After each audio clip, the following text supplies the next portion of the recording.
Welcome to Kenton's videos. Enjoy the video. You start by confirming the basics.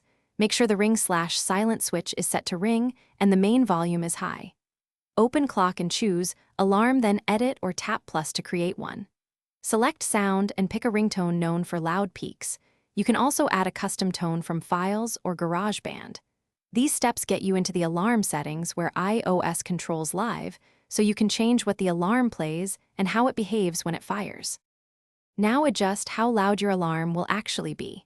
In alarm sound, choose a high-frequency ringtone because those cut through sleep more effectively. Then go to Settings, Sounds and Haptics and raise ringtone and alert volume.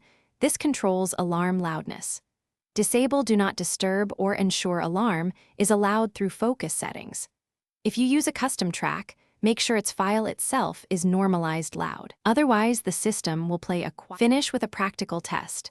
Set a 1 or 2 minute trial alarm and listen.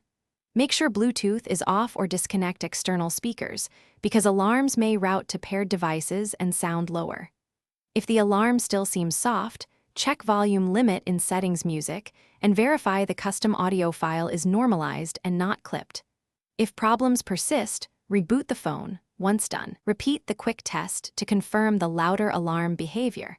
That usually resolves lingering routing or software issues.